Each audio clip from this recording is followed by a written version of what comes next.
For those of you who don't know the rules of TED, one, you're not allowed to promote your company, you're not allowed to promote yourself, you're not allowed to talk about politics, you're not allowed to talk about religion.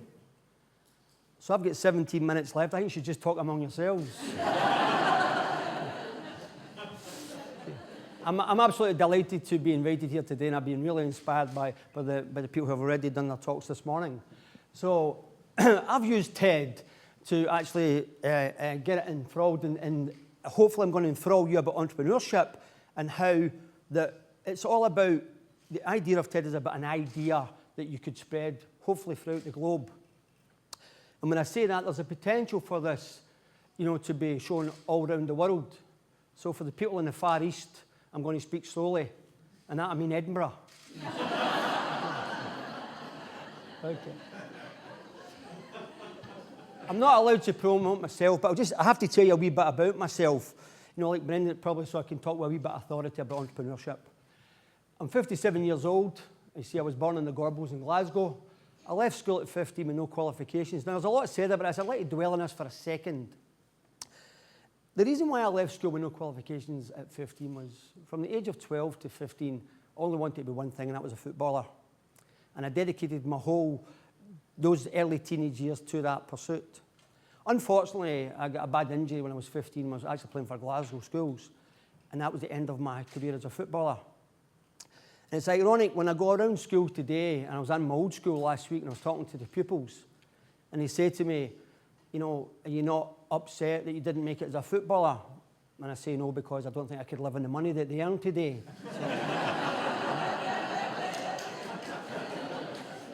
And it's also not true either that I did leave school with no qualifications, but very, very quickly I realised that was not a good move. I enrolled in Langside College immediately at the age of 15, and I then went from Langside College to Springburn Technical College, where I passed a sitting guilds in refrigeration and air conditioning. I then went to Edinburgh University and Glasgow University, and I fixed all the fridges.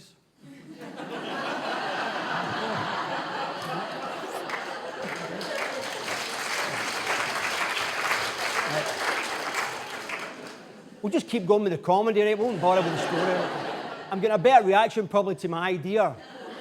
Anyway, very, very quickly, set up a business with my wife Susan, went to the Middle East in 1983, worked for 2.5 years as a contract manager for one of the largest air conditioning companies in the world, came back with my wife Susan and set up City Refrigeration. We started with 4 employees, and today we started with £100,000 turnover in year 1, and today the same business employs, I think now, the latest is about 11,500 people. We're a global business. And the amazing thing about the business, for any marketing people in here, we've grown the business from a £6 million turnover, heading towards a £600 million turnover without spending a penny on sales and marketing. And that's true. Right. That's enough about me. We're going to stick to the rules of TED all the way through now. Okay? And this is what it's all about. Hopefully, from the speakers today, myself included, we can have one idea that hopefully there's a potential for a global audience to see and they can act on. Here's the riots in London, 2011. We all remember them. Shocking. Mayhem in the streets. Complete anarchy. This business here was 110 years old and it was burnt to the ground. Here's the statistics from the people who were arrested and the things that happened thereafter. The biggest majority of people involved were young people between 16 to 24. And this is some of the things that they had to say about it. And basically, that there's nothing else happening, we've got no hope, there's no future. Time after time I turned on the TV and I seen young people, boys and girls, talking about what's in it for us, as if we had forgotten about them, a lost generation. And it was summed up perfectly by the Archbishop of Canterbury, who said that really, if there's no hope for the kids of today, then there's no hope for us. And I totally believe in that. And that really stirred something within me. And although that everything in my world was okay, it was fantastic, business was busy, it's great, we're driving about in big cars, that I realised that if we didn't do something about this problem, then we would all be in trouble. Stat attack. In America, 16.2%, double the rate of US adult population, youth unemployment between 16 and 24. Spain, basket case, 40%. Since 2007, over 56%. In Greece, you see the numbers, Portugal. In the UK, 21%. The World Bank suggests that 262 million youths will be economically inactive in emerging markets. And the global number of young people without a job is nearly as large as the population of America. 311 million. If this continues, this is a recipe for disaster for everybody, and we have to do something about it. And what I'm hoping to do here today in my speech is to get entrepreneurs throughout the world, but everybody to get on the same page in relation to sending a message out there to young people that we do care. And this is what it's all about, and the reason why I came here today, and the reason why I was delighted that my secretary pointed out to me what this was all about. We've heard that. It's the biggest threat to economic recovery, millions of young people throughout the world. What can we do to solve this? Okay? I believe if we take this problem and split it up into millions of small parts, we can fix it. There is 4.8 million private SME businesses in the UK alone. If only 25% of these businesses created a job for a young person between 16 and 24, if you're a company paying tax, the real cost of paying someone £16,000 a year is £8,000, a drop in the ocean, right? So I'm asking everyone today to urge to think about taking on a young person, okay?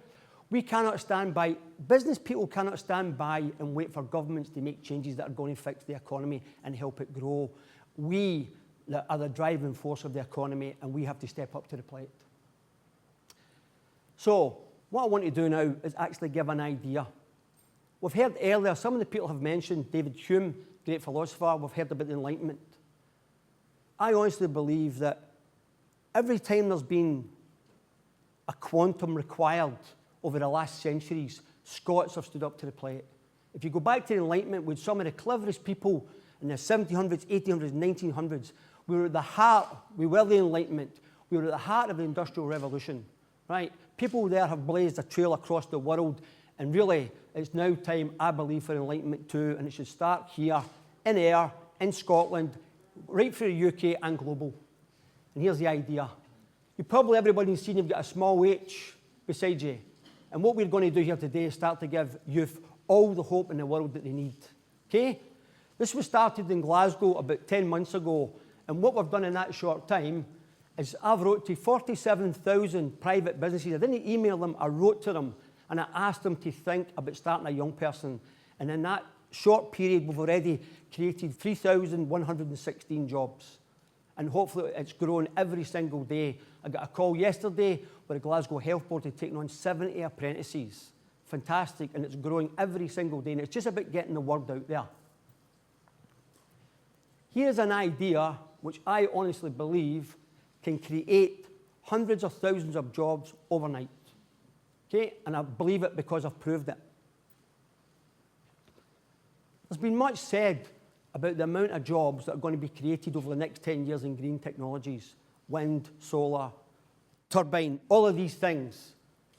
I honestly believe that there's hundreds of thousands of jobs that are here that people could be started tomorrow. Equal opportunity, boys and girls, and you don't have to have a degree or an HNC, whatever, you can walk in the door. And what we have done over the past 10 months, we've taken on a young person into our building and we've put them in charge of the energy. Now that means going about putting off lights, making sure the air conditioning is set properly, putting off computers. The cost of paying that kid is £16,000 a year, of which I've already explained it's really cost me £8,000. At the moment, research has showed us that we're saving £12,000 a year, right? This is absolutely no-brainer. So if you think about it, okay, every single person has got the power to talk to someone, right, who can help give a kid a job. That's number one. But if we use the green issue that is there today, abundant, then I believe that if we brought on a young person in every single building that was over 50,000 square foot, which I believe in the UK there's over 385,000, that's 385,000 jobs tomorrow. What a dent that would make in the 16 to 24-year-old unemployment numbers. Okay. again, that what we're trying to do, and I want to linger on this for a wee minute, is that if you start that kid as an energy champion or a green champion, then, and starting off at £16,000, if you then send that kid to college or university to learn about facilities management, to learn about building control, all of these things will make that person grow into a more meaningful job.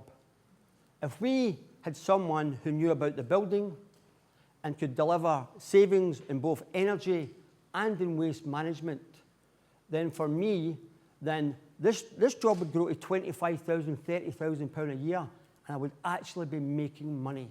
It wouldn't be costing me money.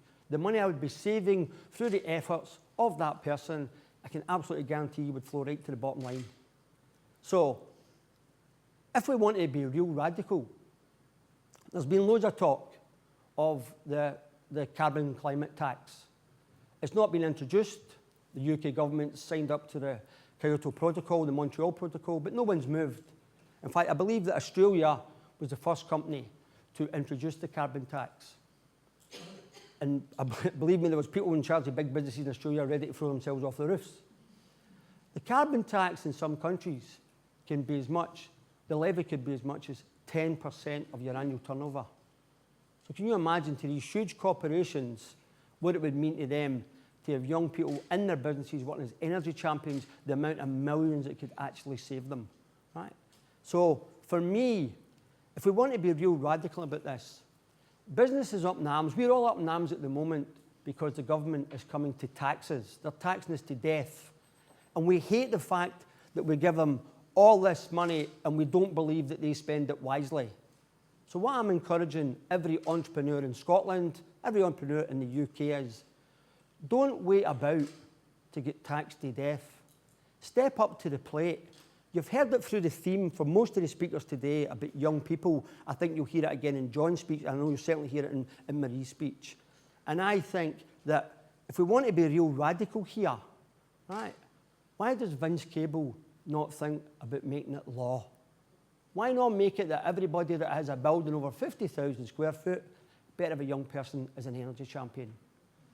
If TED is all about ideas and one idea that makes a difference, I'm saying to every entrepreneur in the UK, using Heather Small's quote, what did you do today to make yourself feel proud?